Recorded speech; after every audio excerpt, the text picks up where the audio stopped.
orgullosa de estar aquí y orgullosa de tener a Ixel Sayavedra con nosotros hoy, una gran psicóloga, gran ser humano. Estoy contenta, gracias por venir, Ixel. Gracias a ti, gracias por la invitación, Tita.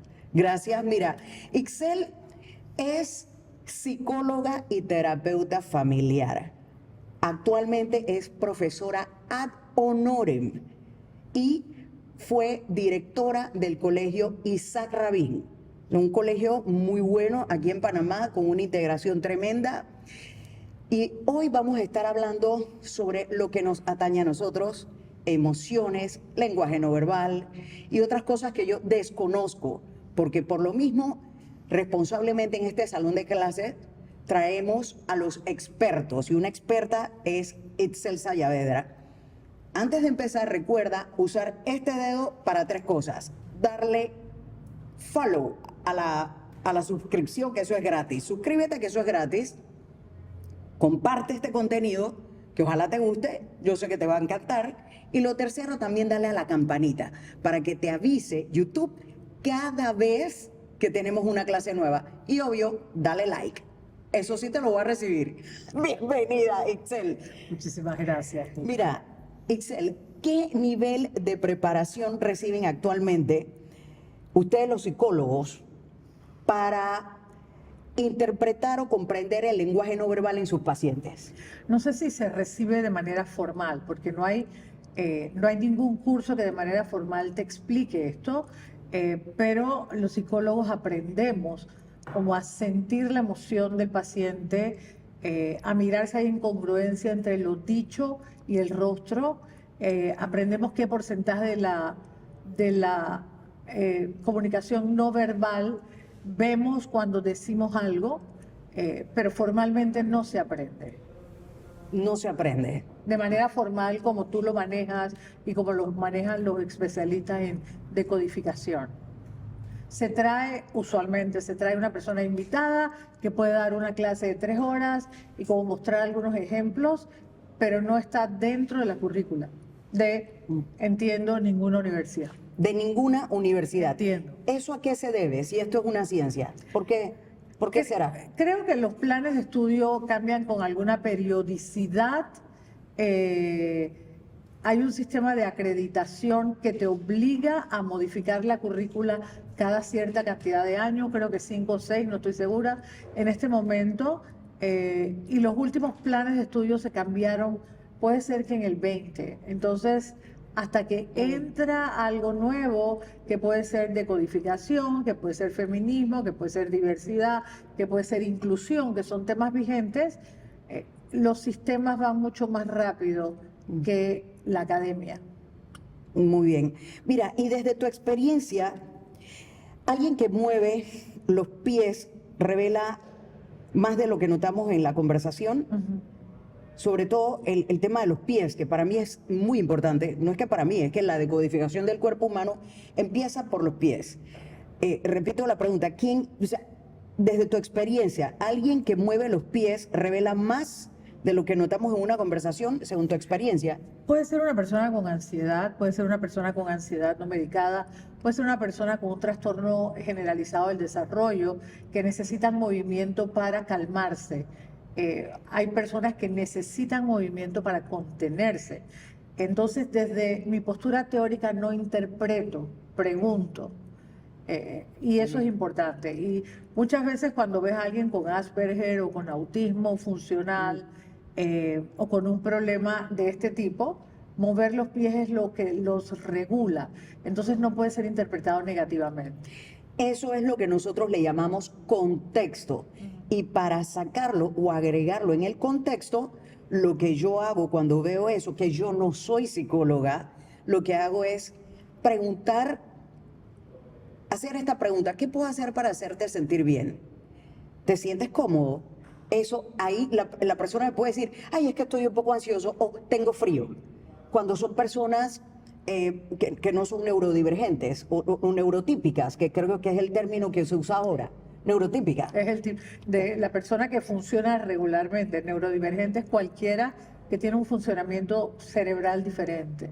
Diferente, ok. Bien, mira, como esto es un salón de clases, esto está aquí enseñándome lo que yo no sé y enseñándonos a todos lo que no sabemos, lo que yo sí sé es que, te lo voy a poner desde una pregunta, y si nos puedes enfocar los pies bien.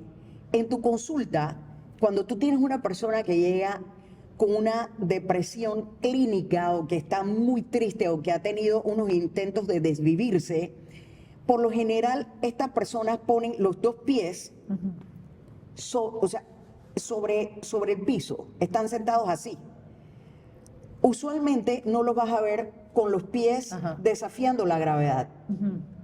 ¿Eso es cierto o no lo ves muy a menudo? Estoy pensando en algunos pacientes deprimidos y la postura de los pies suele ser, ¿sabes? Como así, como que Planos. acompañada de los hombros hacia adelante, con una postura como de indefensión. Eso es como pensando en algunos pacientes que he atendido que están con depresión. Y el cuerpo está como agachado. Y muchos pacientes con depresión en mi consulta lo que hacen es que se acuestan en el sofá o se arropan. Bien, importante. Los pies que desafían la gravedad, por ejemplo, esta postura de pies así, es una postura de una persona muy confiada, muy alegre, que está bien, que está chill, que está chévere, y no es usual en una persona que esté deprimida. Eso fue una de las primeras cosas que aprendí a decodificar en lenguaje no verbal. De hecho, es muy importante en términos de seguridad que si nosotros tenemos a una persona trabajando en nuestras casas y estamos solas y ese trabajador está tomando un descanso y tiene los pies así, presta atención porque ese hombre se está sintiendo o esa mujer se está sintiendo sumamente cómoda en tu casa. Y al menos en mi caso, sí, yo pasé un ataque de un hombre que estaba así sentado en mi casa y de repente me sorprendió cuando yo estaba de espaldas a él, tocándome como no debía. Estoy mezclando una cosa con la otra, pero cuando vayas a hablar con tus amigos y estén tristes y veas esos pies planos sobre el piso, tú tienes que saber que está triste y que está mal. Y un indicador de avance en su psiquis es ya cuando esos pies levantan y desafían la gravedad. Eso lo podemos ver, por ejemplo, yo soy una fanática de los helados, Ixel. Cada vez que yo llego de primera, o sea, por primera vez a una heladería nueva, yo siempre digo, ¿cuántas bolas de helados has visto caer aquí, de los niños? La respuesta usual es siempre, porque le das la bola de helado al niño y el niño brinca. Cuando nosotros, y obviamente al brincar la bola se cae. Claro. Cuando estamos felices, lo ves en atletas, lo ves en los aeropuertos, cuando la gente se reencuentra, el desafío a la gravedad, ya sea de los pies, de las manos, de las cejas, todo eso debe llamar la atención. Entonces, un aporte acá de asentado ante la experta. Mira, familia y proxémica en terapia familiar. La proxémica es esto que es el acercamiento de los cuerpos. Sí, la ciencia que estudia la distancia física en las relaciones. La distancia física En terapia familiar se llama geografía.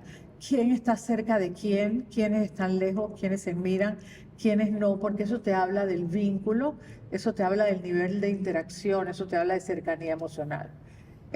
Y eso es algo que se evalúa de sesión en sesión. Cuando la gente se cambia de posición en el asiento o en el sofá, suele haber un cambio en la conducta y en la interacción. Entonces es algo que nosotros evaluamos.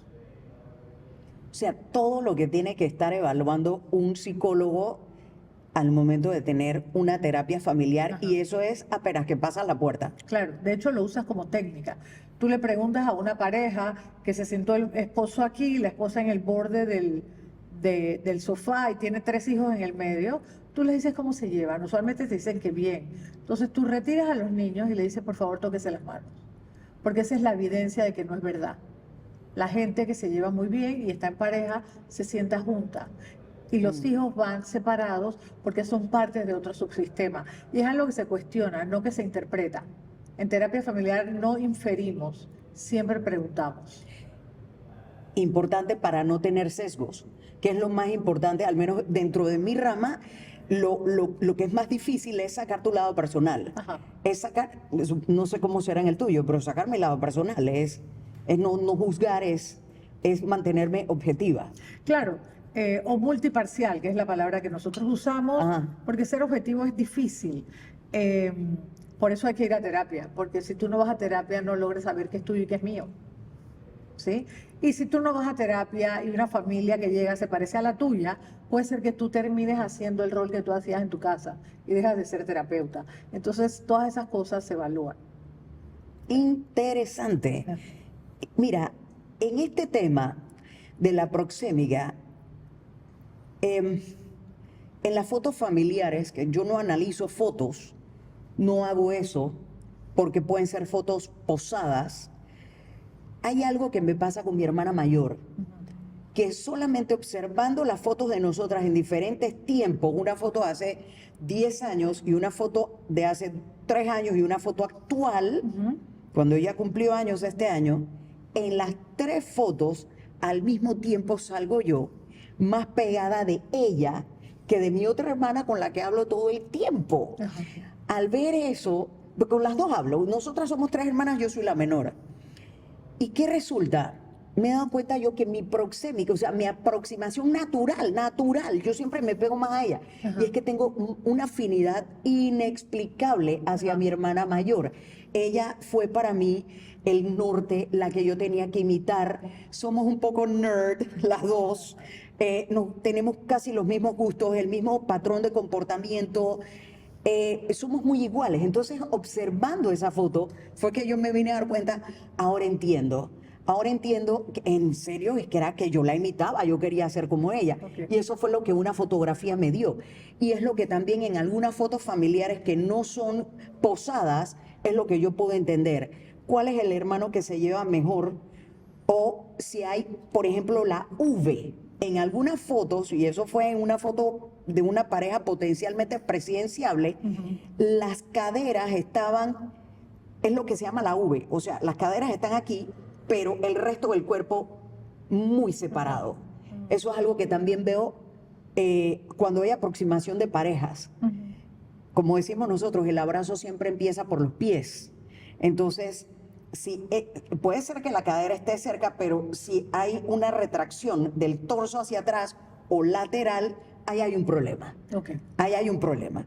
Mira, hablando del tema familiar, ¿cómo en tu experiencia, cómo te das cuenta cuando un menor de edad, cuando hay casos de divorcio, desde el lenguaje no verbal, cómo te das cuenta cuando ese menor está siendo, digamos, coaccionado para que diga tal o cual cosa contra uno de sus padres? Claro, eso es cuando un niño es triangulado. Los niños triangulados usualmente se paralizan o miran al padre, a la madre para saber si tienen aprobación y saber qué decir. Y cuando un niño está triangulado, tenemos una pareja conyugal que está en una lucha de poder y el niño es parte del premio. Entonces, estamos hablando de una pareja que no está pensando en su hijo en este momento y la manera de verlo es, obviamente, como darnos cuenta que la aprobación de qué lado la está buscando. ¿Cómo puedo yo, si tengo esa situación ante mí, la aprobación de quién? Es decir, ¿quién es el que lo está coaccionando? El niño va a mirar a la persona que lo está triangulando, que lo está... Sí, lo haces explícito. Le dices, a ver, Tita, cada vez que te haga una pregunta tienes que mirar a tu mamá para saber si está bien lo que estás diciendo y lo pones en palabras. Porque en terapia familiar lo que hacemos es transformar a digital lo no analógico, lo no dicho. Ajá. Entonces lo haces explícito, haces explícita una situación que luego vas a abordar. ¿Cómo haces para sacar esa información? Estudias teoría de la comunicación humana, estudias Paul Watzlawick y después que tú sabes teoría de la comunicación humana, los 5 axiomas y las patologías de cada axioma, hay muy pocas cosas que tú no entiendas. O sea, los terapeutas familiares somos especialistas en comunicación. Hay una palabra, 2 palabras que yo he aprendido últimamente y que las estoy utilizando en el podcast, y los que están viendo de repente pueden hacer rewind y rebobinar el cassette. Los que tengan más de 40 ya saben a lo que me refiero. Esta cincuentañera que está aquí sabe lo que dice. Hay gente de 50, pues ya sabrá que rebobinar el cassette. Supongo y apuesto son 2 palabras que yo utilizo para sacar información. Supongo que esto debe ser muy importante para ti cuando tú necesitas mirar a tu papá. Por ejemplo, lo que le dirías a este niño. Supongo que tú has de querer mucho a tu papá cuando lo miras, o a tu mamá, cuando la miras antes de responderme cada cosa. Ujú. Eso es hacer una pregunta sin preguntar. Claro, Y apuesto que te debes sentir más tranquilo cuando miras a tu mamá, claro, pero eso es asegurar lo que no sabes. asegurar lo que no sabes. Sí, entonces el supongo está mejor utilizado. ¿O qué te hace mirar a tu mamá cada vez que hago una pregunta? Y el cerebro de ese niño no se coacciona porque solemos poner una barrera. No, lo que hace el niño, una vez que lo haces explícito, le das permiso para hablar. Porque además lo puedes complementar con, ¿desde cuándo le haces caso solamente a tu mamá? O sea, es como, señora, ¿desde cuándo está usted molesto con su marido? Señor, ¿desde cuándo su hijo se ha dado cuenta que usted no es una persona con autoridad? Lo que haces en una escena de Ok. 1 minuto es poner explícito todo lo que tú ves, no todo lo que aprendiste. Entonces lo pones como pregunta. Ok, muy bien. O dices cosas como, ¿y si no estás de acuerdo con tu mamá, qué pasaría? Ok, Mm. ya, muy bien. Ahí entonces le estás dando permiso desde la verbalidad. Claro. Desde la verbalidad. Mira, desde tu perspectiva, ¿cómo puede el amor por las mascotas? Vamos a movernos ahora a otro tema. ¿Cómo ese amor por las mascotas influye para captar las señales no habladas en las interacciones humanas? ¿Cómo Claro, desarrollamos lo que eso? ocurre es que los dueños de mascotas solemos ser muy empáticos, solemos ser gente, los buenos dueños, que nos gusta cuidar del otro, que aprendemos a leer lo no dicho, porque si bien las mascotas eh, no piensan, comunican, porque para pensar se necesita lenguaje, pero comunican y aprenden de manera muy conductual cómo conseguir cosas. Entonces, en general, las personas que tienen mascotas tienen que aprender a leer lo no dicho, porque si no tienes una mascota que la va a pasar muy mal. Y además está estudiadísimo que las personas que tienen mascotas tienen un menor nivel de estrés, porque una mascota te ayuda a calmar, cuando lo sobas te baja los niveles de ansiedad y de cortisol, es alguien que te obliga a salir, a pasear, a cuidarlo. Igual pasa con las plantas de otra manera. Mira, hace poco mi hermana mayor y yo estuvimos en un pueblo cerca de la ciudad y ella que tiene un amor por las mascotas desmedido, una cosa tremenda, vio un perrito lastimado que había sido atacado por una raza muy famosa por ser agresiva cuando no se cuida bien. Y este perro que tiene unas garras muy fuertes mordió a un perrín chiquitito y está muy asustado. Aquí es donde entra la ciencia. Los mamíferos tenemos nuestro cerebro límbico desarrollado y él no entiende de idiomas, entiende de emociones. Ajá. Por eso es que mamíferos como perros y gatos, que tienen una nariz, perros, gatos, monos, que tienen un sistema de nariz, y esto está vinculado a nuestro cerebro límbico, tienen esta capacidad de comunicar mejor. Es por eso que es poco usual, no digo que no sea, que nosotros tengamos reptiles como mascotas, porque los Claro. reptiles no tienen esa nariz pronunciada como nosotros. Lo interesante de esto es que ese perrito que había sido lastimado por otro, estaba siendo protegido por uno más de allí, que disuadió al perro más grande de que lo soltara, lo protegió, hasta que este otro perrito se sintió más tranquilo y no se dejaba atrapar para tomarlo y llevarlo a una Claro. veterinaria. Mi hermana ya tenía ella tiene un kit en el carro para cuando ella ve perro, gallina, lo Ajá. que sea, por ahí, ella lo rescata. Y el perrito no se dejaba atrapar. Tuvimos que insistir, buscar ayuda de otra gente para sacar al perrito donde estaba. Y él tiraba a morder de primero. ¿Qué es lo que hacemos nosotros cuando estamos heridos? Las personas heridas hieren, Claro.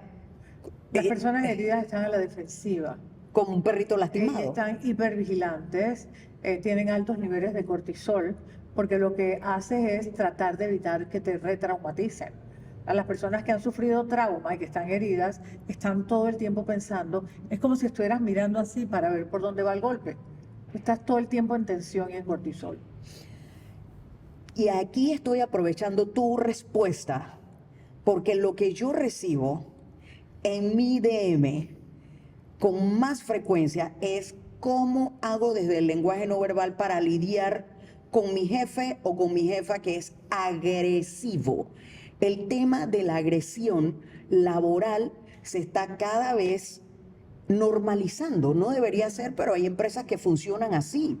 ¿Cómo, no sé cómo será el tema en tu consulta, en tu experiencia o las estadísticas que se manejan en Panamá? Pero yo la primera respuesta que doy es, yo no soy psicóloga. No soy psicóloga. ¿Qué respuesta podríamos darle a eso? El maltrato laboral es complejo porque tienes el ejercicio del poder como en toda violencia. Entonces es complicado si yo dependo de la evaluación de alguien para llevar la comida a mi casa, la respuesta mía va a ser de sumisión y de frustración. Cuando uno tiene la libertad de saber que uno puede conseguir otro trabajo o que no necesita la plata, uno puede mirar a la persona a los ojos, uno puede decirle, agradecería que no me hable de esta manera, es innecesario que me grite, ya entregué lo que me pedí o cómo quiere que se lo entregue para asegurarte que vas a dar lo que el otro está pidiendo. Entonces, es complejo porque una persona que hace un mal ejercicio del poder es una persona que suele tener muy baja estima y lo peor que tú puedes hacer es darle a una persona con baja estima poder, porque la gente con baja estima es inseguro. Y si yo soy insegura, lo que me da tranquilidad es neutralizarte, es agredirte, porque me da tranquilidad sentirme por arriba. La gente segura no necesita sentirse por arriba de nadie. Entonces, dependiendo de la situación, es complejo. Es complejo, pero ahí es donde nosotros hace poco vimos una situación a nivel nacional adentro de la Asamblea, donde había una lucha de poderes entre dos diputados y uno soltó una palabrota y el otro, cuando la soltó, el otro se aquietó. Yo vi esa reacción. De una vez, como decimos en buen panameño, peló los ojos. Es la apertura de la ceja, ¡pum!, arriba y el mentón aquí. Eso es sorpresa y fue rápido. No esperaba que el otro diputado le dijera esta palabrota y surgió un debate entre tú eres diputado, tú debes mantener el control. Y otros decíamos, a la gente se le habla en el idioma que entiende.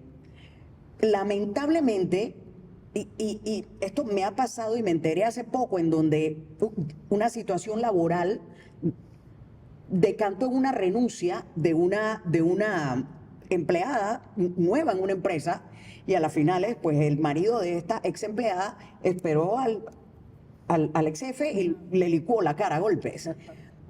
Como para dar a esperar, a respetar a su esposa, ya después de que ella salió de las garras de este hombre. Y también lo vimos adentro de la asamblea y también yo en una ocasión tuve que hablarle en el idioma agresivo que un ex jefe mío manejaba. ¿Qué mejor respuesta se le puede dar a eso? El contexto es determinante, como dijiste comenzando este programa. Lo que pasó en la asamblea, por ejemplo, en la asamblea tenemos un problema importante que es político, que las personas que están nuevas de alguna forma están produciendo una crisis porque están presentando un cambio. Y eso choca. Los cambios producen crisis. Yo creo que haber dicho una palabrota es algo que salió espontáneo, que no estuvo regulado. Y lo que hace una persona en ese contexto que no corresponde que digas una palabrota en la asamblea, sorprendió al otro y lo paralizó. Porque además una palabrota es violencia.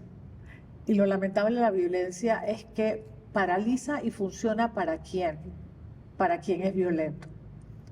Aunque en este caso nos parezca adecuada a la persona violenta, que eso es un problema ético. Entonces, el contexto no permite que tú entiendas eso. Itzel, una pregunta. Mis padres fueron padres amorosos, fueron... Dios mío, yo... Papá, tú sabes como yo siempre voy a hablar de ti con mucho orgullo, pero mi papá era un hombre de pocas palabras, muy mesurado, él no gritaba, él te sentaba, ven, vamos a hablar antes de regañarte, te hacía entrar en conciencia de nuestras propias acciones. Sin embargo, mi mamá, ya cuando uno la iba colmando, ella decía, la letra con sangre entra. ¿Y por qué solemos ante una mirada O sea, nosotros somos parte de esa generación que siempre decimos, mi mamá me controlaba a mí con una mirada. Ajá. Eso es lenguaje no verbal de autoridad, Claro. estamos de acuerdo. Pero hay veces que uno no reacciona a eso. No reaccionas y la única forma en que reaccionas, y como lo acaba de decir, lo que te neutraliza es un grito o un manotazo firme sobre la mesa. Ajá. ¿Por qué pasa esto en el ser humano? Es que la violencia paraliza, por eso la gente es violenta, porque si yo te pego, me saco la rabia y te dejo tranquila, pero la violencia hace daño. Nosotros, bueno, yo fui creada por una generación que entendía el lenguaje corporal de estás en el lugar equivocado, hablaste de manera inadecuada, retírate, no era necesaria la violencia, porque como niños podíamos leer lo que eso significaba. Tenemos ahora una generación que no fue criada así, porque además ese lenguaje no verbal de nuestros padres podía ir seguido de un castigo. Y uno entendía 2 más 2 es 4 y te comportas en consecuencia. Nosotros estamos criando niños que no entienden ese lenguaje, que no tienen consecuencias necesariamente, y tenemos una generación de padres que es muy comprensivo. Yo no estoy diciendo que eso es bueno o malo, eso es diferente. Y estamos criando niños que necesitan razones. Cuando tu mamá te levantaba la ceja, tú no necesitabas razones, tú te ibas. Porque eso era autoridad. La autoridad no se negocia, la autoridad no se grita, la autoridad no se pide, la autoridad se confiere. Tú la pierdes.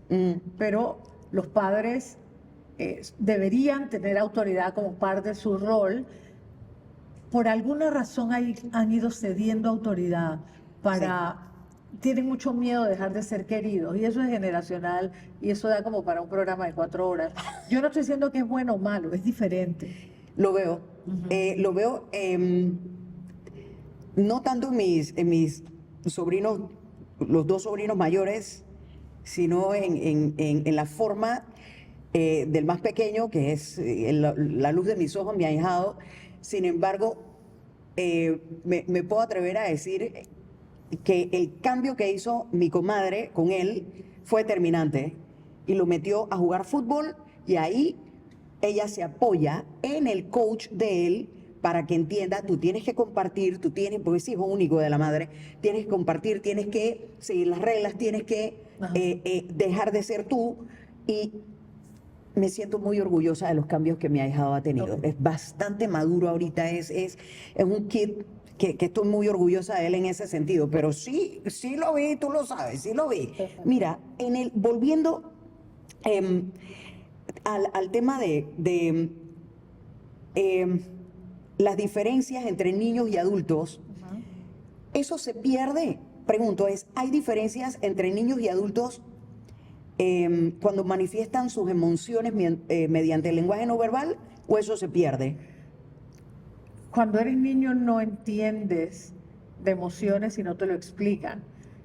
Cuando eres niño tienes que tener padres que puedan leerte y decir, Tita, eso es enojo, estás llorando de frustración, estás llorando de dolor, estás triste, eso es envidia. Si crecimos en un hogar con padres que pudieron ponerle nombre al lenguaje no verbal, te conviertes en un adulto que sabe lo que le pasa, que identifica la emoción, que no se la lleva al cuerpo. La gente que no tiene lenguaje emocional dice, tengo un peso aquí, tengo un dolor acá, siento como un hueco acá. No es capaz de decir estoy ansioso o me da rabia. Y cuando uno no crece con un lenguaje emocional, se le hace muy difícil la convivencia, porque cuando uno no reconoce lo que siente, lo actúa. Entonces, si yo tengo rabia, se me ponen rojas las orejas, yo no sé qué es eso, te voy a agredir. O voy a montarme en un carro y voy a comenzar a tocar el claxon o el pito, como le quieras decir, porque yo estoy brava, pero no me doy cuenta, porque estoy reactiva. Lo que no pasamos por conciencia se actúa. Lo que no pasamos por conciencia se actúa. Ajá. Lo que no pasamos por conciencia se actúa. Frase lapidaria. Me encanta. Me encanta. Es aprender a reconocerlo. Es por eso que esta película, Intensamente, es tan exitosa. Y casualmente, esa película, uno de los que participó dentro del guión fue Paul Ekman, uno de los mayores expositores de esta ciencia, con los estudios que él hizo inicialmente en Papúa Guinea, estudiando a hombres tribales y hombres occidentales cuando salió de allá y darle nombre a las 7 emociones básicas. Entonces eso es lo que nosotros vemos de manifiesto en esa película genial, Intensamente. Claro, lo que hace la película es mostrar lo que mucha gente no sabe cómo se llama. Y además mostrarlo de forma muy concreta, con colores. O sea, el éxito de esa película es hacer lo que muchas personas no tuvieron. Yo la vez pasada iba para una reunión de trabajo y había afuera un restaurante al lado de la cafetería donde yo iba a estar. Había una madre de cuclillas hablándole a su hijo porque se bajó ella de tamaño Ajá. y el niño estaba teniendo una pataleta. Entonces, y lloraba, y lloraba, y ella se bajó y le estaba hablando en este tono, con esta velocidad, y le decía, yo sé que estás estresado, yo sé que tú querías esto, no te lo voy a dar, pero mamá, no te lo voy a dar. Taca, taca. Yo me quedé boquiabierta. Eso para mí fue un unicornio, porque al menos mi mamá no sabía cómo hacer eso. Ella nada más que conocía una forma, o la ceja, y mi mamá tenía los ojos así de grandes, color miel, y yo tenía que, que es lo que acabas de decir tú, esa autoridad, te me calmas, te me calmas.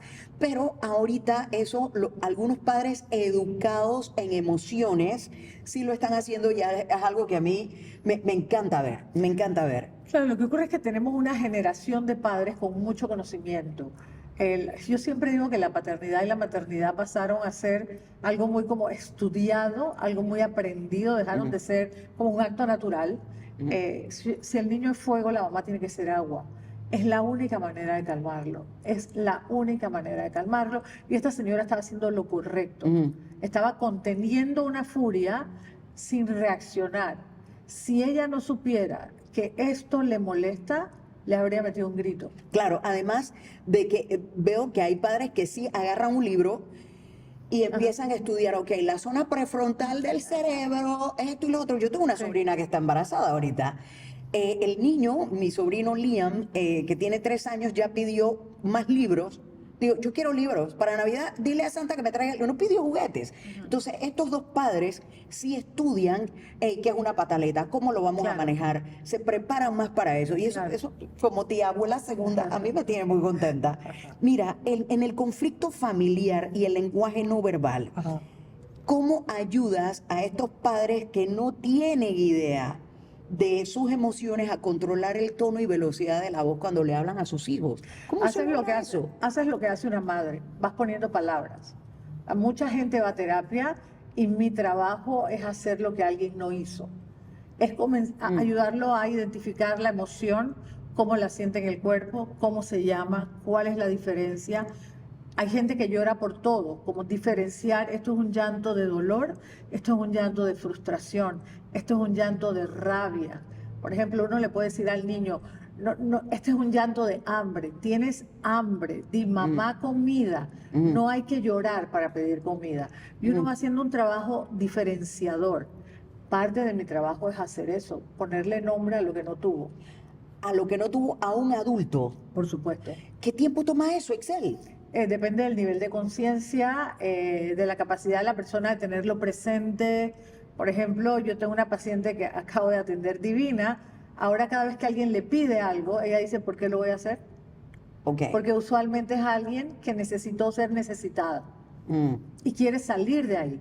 Y ella es de las que va por delante y te dice, te ayudo. Y cuando le ofreces ayuda, dice, no, gracias, yo puedo, no te preocupes. Entonces, ahora, cada vez que alguien le pide algo, ella piensa, ¿para qué lo voy a hacer?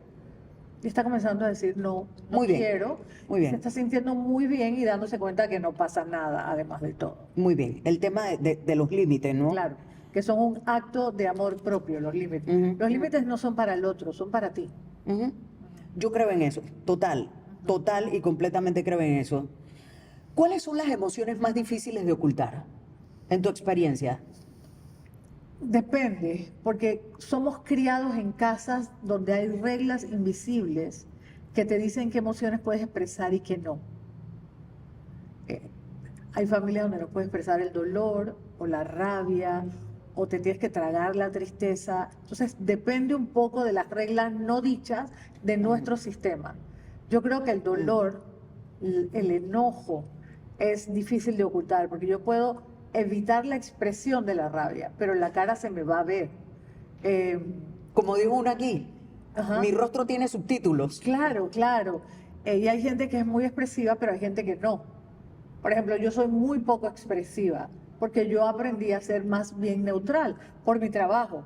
Un paciente no me puede estar contando algo y yo haciendo caras de lo que, porque Claro. se puede sentir juzgado. ¿Cómo se practica ese poker face?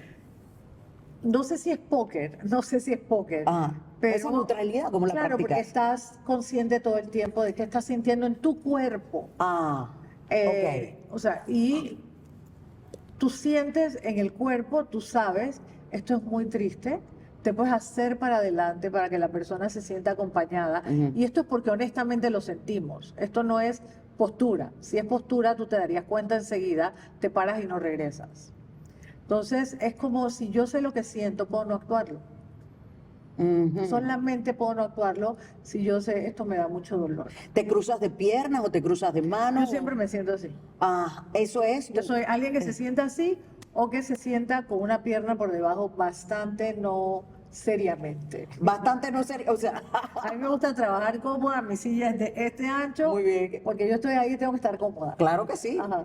Es decir, tú tienes conciencia de tu cuerpo para manejar tu rostro. Mientras estoy trabajando. Todo el tiempo estoy consciente de qué estoy sintiendo y qué está sintiendo la persona que está enfrente, porque es la única manera que desde mi postura teórica, hay gente que no, puedo entender al otro. ¿Cómo descansa un psicólogo después de un día de estar recibiendo tantas cosas ajenas? ¿Cómo te desintoxicas? No quiero utilizar la palabra desintoxicar. ¿Cómo te limpias? Primero, yo estoy en terapia históricamente, porque muy para mí es importante que mi cerebro esté bien, porque si no, mis pacientes no van a estar bien. Yo tengo plantas, yo tengo perros, yo tengo amigas con las que salgo. A mí me encanta leer libros, me encanta caminar temprano en la mañana. Y yo creo que tener amigos y amigas y salir con ellos por lo menos una vez a la semana y como poder contar y tener vínculos es todo lo que uno necesita. Algunas veces necesito no hablar con nadie por 2 días y me quedo en mi casa y estoy feliz en mi casa con mis plantas, yo no necesito abrir la boca. Además yo estoy acostumbrada a escuchar, no hablar. ¿Hablas menos de lo que...? Yo no hablo casi. Bien, mira, ¿cuál es el protocolo de interrogatorio que uno debe tener cuando nos vamos a quedar un poquito más con este tiempo, con esto, porque la conversación ha sido tan buena? Yo no sé si ustedes, pero yo lo estoy disfrutando un montón. Este protocolo de interrogatorio que uno debe tener con una persona que está en un riesgo de irse para siempre. Es una palabra que no puedo mencionar en YouTube porque me la puedes bajar. De desvivirse. ¿Cómo sería ese protocolo de interrogatorio o ese protocolo sin preguntas? Interrogatorio sin preguntas. Hay niveles. Hay gente que dice, me gustaría no despertar. Hay gente que dice, preferiría no estar aquí. Hay gente que dice, esos son niveles. Hay gente que dice, me da susto que pensé algo. Hay gente que dice directamente, no quiero, me quiero matar. Pero ¿cómo lo abordo yo? Si yo lo preguntas. Directo. Lo preguntas directo. A ver, ¿has pensado en hacerte daño? ¿Cómo lo has pensado? ¿Tienes un plan? ¿A quién se lo has dicho? ¿Quién es la persona que más va a sufrir cuando tú no estés? Porque eso es una relación que hay que trabajar, porque la agresión va dirigida hacia alguien. Y cuando alguien tiene un plan de esto, tiene 2 años pensándolo. 2 años. Más o menos, eso está estudiadísimo. Wow. No es una reacción impulsiva, está pensada. Wow. Esto de los 2 años no lo sabía yo, no lo sabía. Interesante, muy interesante. O sea, eso va y viene, va y viene. Va y viene, y usualmente tiene que ver con un cuadro de ansiedad o de depresión o de desolación, no siempre es patología. O puede ser uso de sustancias. Eso sí o también. Trauma temprano, que puede ser abuso físico o sexual, en la mayoría de los casos, o incesto, por ejemplo. Dios mío, madre, esto es tremendo.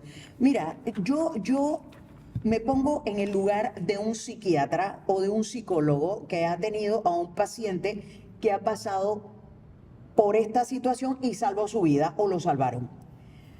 En mi opinión, dentro de las 18 tipos de sonrisas que hay una que es peligrosa, que es la sonrisa triste. Y a mí me la pillaron. Ajá, Después de que murió mi madre, ajá, esa sonrisa triste me la pilló una amiga mía y me dijo, tú estás triste. claro. Pero es que tú estás triste, porque fue algo raro, que hasta ayer vine yo a hacer clic con qué fue lo que en realidad sentí a la muerte de mi madre. Claro, Yo no lloré ese llanto desconsolado, yo estaba serena, lo sigo estando, pero me sentí en ese momento nostálgica. Entonces, ¿cómo hace un psiquiatra, un psicólogo, para detectar esa sonrisa triste cuando el paciente te está diciendo, ya yo me siento bien, ya yo puedo salir de aquí, Claro. del hospital? No, Claro. todo chévere. Es que hay una incongruencia entre tu sonrisa y la mirada. Hay una incongruencia absoluta, hay una incongruencia en el tono emocional del cuerpo y usualmente la sonrisa es para bloquear el llanto. Entonces, la gente que no puede con el dolor se ríe porque es la única manera de lidiar con el llanto. Entonces, eso es algo que nosotros podemos saber solamente de mirar a alguien. La sonrisa es la única forma en ese contexto de bloquear el llanto. el llanto. Supongo que, bueno, es que eso es, al punto donde yo quiero llegar con esto es que dentro de las cosas que son más frustrantes, chocantes y dolorosas es cuando tú ves a esta persona que está muy feliz, muy hyper en una fiesta y luego al día siguiente te diste cuenta que esa misma noche se fue. Ajá. Entonces, ¿cómo podemos detectar eso? Si veo mucha euforia en esa persona que usualmente no lo es, yo voy a abordar, Ajá. yo voy a hacer preguntas, le voy a llamar aparte y le voy a decir cosas. Y sobre todo, aquí estoy y todo esto, tú sabes que conmigo puedes ser tú, y si tú, y le hablaría frontal. Pero es por eso que te invité a ti aquí, porque ese tema a profundidad yo no lo manejo. Ok. Yo puedo detectar una sonrisa no falsa, porque no existe una sonrisa falsa. Hay 18 tipos, es una sonrisa triste, pero es ese mayor reto. ¿Cómo suelto a este paciente? Ya me ha dicho el tono físico, Lo que la pasa- incongruencia. Claro, lo que pasa es que como te dije, esta persona lleva años triste, años diciéndolo de alguna forma. Usualmente hay una despedida antes, algo se va diciendo, vas como cerrando círculos. Entonces hay que preocuparse. Y cuando una persona, y no quiero que nadie se sienta culpable, tiene muerte por este tema, ok, ya entendí que no desvive. lo puedes decir, de alguna forma lo ha estado diciendo. Muerte por suicidio, nos vamos a tomar Ok, listo. Yo soy de las que me gusta hablar claro, pero pues una muerte Sí, por suicidio no, es no una cosa... sabía que no lo podíamos Sí, decir. pero sí me lo notificaron, pero me voy a tomar el permiso en esta ocasión. Sí, yo sí creo que se dice.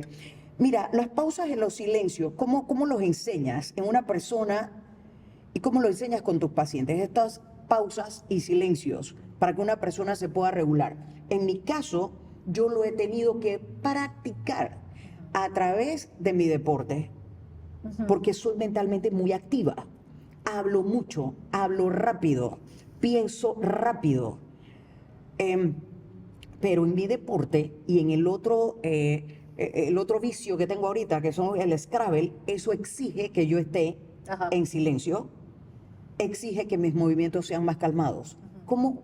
¿Cómo se lo enseñas a alguien que tiene temas de ira? No se lo enseño. Cuando una persona no tolera el silencio, no tolera la intimidad emocional. Cuando una persona Espérate, no déjame tolera anotar eso, el espérate. silencio, Cuando una persona, voy a no grabar tolera el silencio. Cuando una persona no tolera el silencio, tampoco tolera la intimidad emocional. la intimidad emocional. Cuando una persona no tolera el silencio, tiene mucha ansiedad. La gente que no tolera el silencio necesita estar de alguna manera como afuera, como estar en silencio conmigo, me abruma, porque no hay nada más íntimo que estar en silencio con alguien. Entonces no es algo que yo enseño, de hecho es algo que yo voy promoviendo a lo largo de la terapia. Ah. Y algunas veces a pacientes que se ríen cuando se produce un silencio, les digo, te voy a dar de alta cuando tú aguantes estos 10 minutos. Mira tú, cuando tú aguantes un Por te voy a supuesto, dar- 10 minutos es demasiado, pero, por ejemplo, yo una vez atendí un caso de duelo y estuvimos 40 minutos en silencio en la sesión. Wow. Y yo, cuando uno es terapeuta, uno no puede estar reaccionando a la ansiedad del otro, uno se queda callado. Imagínate, o sea, esto es interesantísimo. Me estoy gozando de este programa interesante. Entonces, eso es algo que no enseñas, eso es algo que tú le vas ayudando a tu paciente a que lo vaya buscando. Claro. Y en este tema de la respiración, que también es importante. Yo acá, en otro programa, tuve a una jugadora de Scrabble y también es socia de bueno, es miembro de la Asociación de Scrabble de Panamá, juego que yo promuevo intensamente. Y lo que ella me ha dicho es, yo practico mindfulness. Ajá. Antes yo no era, eso lo dijo Verónica Bermúdez aquí. Practico mindfulness y me doy cuenta, porque le pregunté, ¿cómo te das cuenta cuando el oponente está en problemas? Por su respiración. Es el movimiento, la respiración es más torácica. ¿Cómo haces, no sé si lo enseñas, a tus pacientes a llevar su propio ritmo de respiración? Yo no lo enseño, usualmente los mando a Mindfulness, los hago seguir la cuenta de Mindfulness Panamá, porque respirar te obliga a estar en el presente. Respirar con conciencia te obliga a estar aquí y ahora. Se le enseña a estar aquí y ahora a las personas que están deprimidas. Uno está deprimido cuando está en el pasado. Y uno está ansioso cuando está pensando en el futuro, que siempre es oscuro. El futuro que uno piensa nunca es bueno si está ansioso. Entonces, respirar, caminar descalzo por la hierba, sentir el sol en la cara, oler algo, te obliga a estar en el presente. No puedes estar en ningún otro tiempo que no sea aquí y ahora. Aquí y ahora. Bien, mira, cuando ustedes dan una cita, reciben a su paciente por primera vez, la primera cita, que es aproximadamente 50 minutos, una hora, esa es la cita exploratoria. En lo que yo estudio, 2 minutos, es más, 1 minuto es el tiempo que yo tengo para sacar información. 1, utilizando palabras claves y sin hacer preguntas.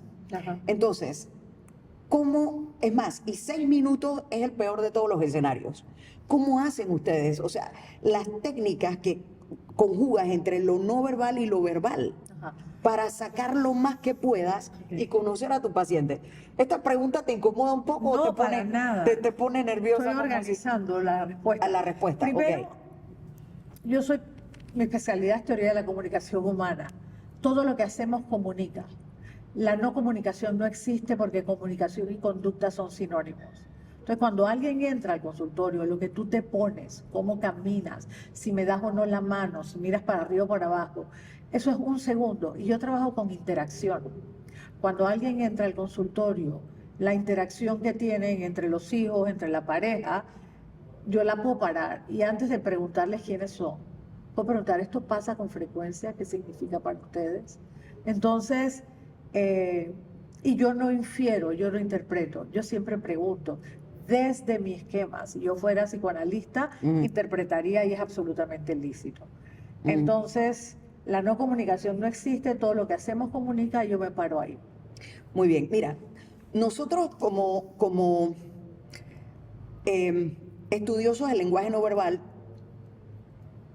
tenemos una máxima, y es que el mitómano y las personas con TPA, con trastorno de personalidad antisocial, son los más difíciles de decodificar. Ajá. Siempre. En el ámbito laboral lo vas a determinar en 2 semanas como máximo, exagerado, y eso que tú eres, ponte en mi caso que soy bastante despistada, pero en el ámbito personal toma más tiempo. ¿Cómo lidias, cómo ayudas a las personas a manejar a un mitómano cuando no te está dando o cuando no nos dan esos indicadores no verbales? Claro, lo que ocurre es que si alguien está con un mitómano o con un narcisista, en su historia eso cabe. en su historia eso ha estado pasando antes, por eso puede lidiar con eso. Entonces lo que hay que trabajar es qué de tu historia te permite estar en una relación con alguien que te miente o que no te quiere. El problema nunca es el mitómano. El problema nunca es el mitómano, el problema soy yo. Es porque yo estoy ahí. Ah, es porque Y yo estoy ahí. por Ok. mis razones personales. Ok, estoy, ¿y cómo hacemos con eso cuando está en el trabajo? Cuando están en el trabajo y que sabemos que hay gente que llega más rápido lastimando a los demás que por mérito propio. Claro, lo que ocurre es que ahí depende de la política, depende de los jefes, depende de cuál es la postura de la compañía.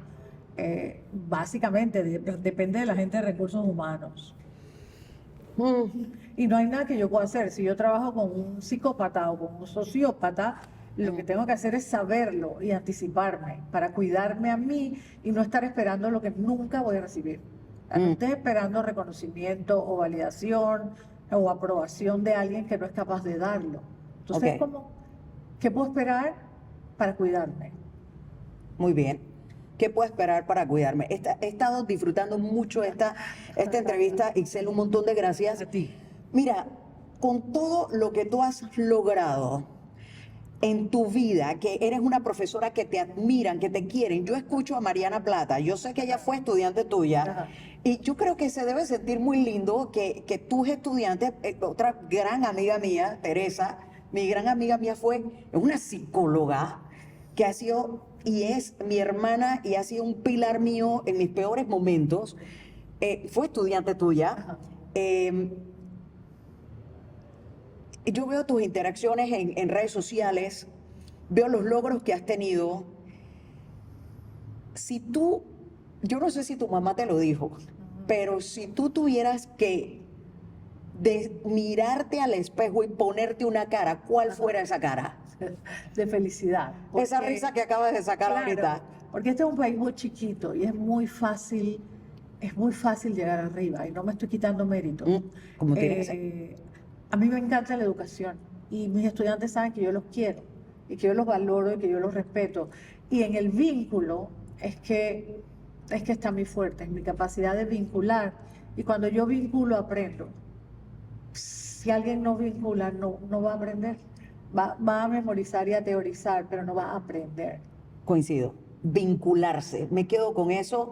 Muchas gracias, Ixchel, A por ti. venir aquí. Gracias a Decoding, por venir aquí a Decoding ti. You.